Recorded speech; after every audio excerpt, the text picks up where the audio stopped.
और देखिए भैया, जो जैसा करेगा वैसा पाएगा। अगर आप बोएंगे कटहल का पेड़ तो आम कहाँ से तोड़ेंगे उसमें से?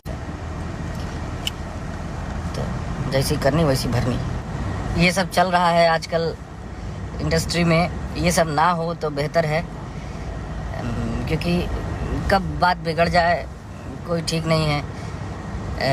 शुरुआत में पंजाबी इंडस्ट्री में भी ऐसे ही होता था। पंजाबी इंडस्ट्री ने इतने अच्छे सिंगर सिद्धू मूसेवाला को खो दिया। तो ऐसा सब, ये सब कलाकारी में ये सब शोभा नहीं देता है भैया। कलाकारी में अपना आदमी बढ़िया से गाना वाना गाए। हम लोग का काम ही क्या है? हम लोग का काम है लोगों का मनोरंजन करना।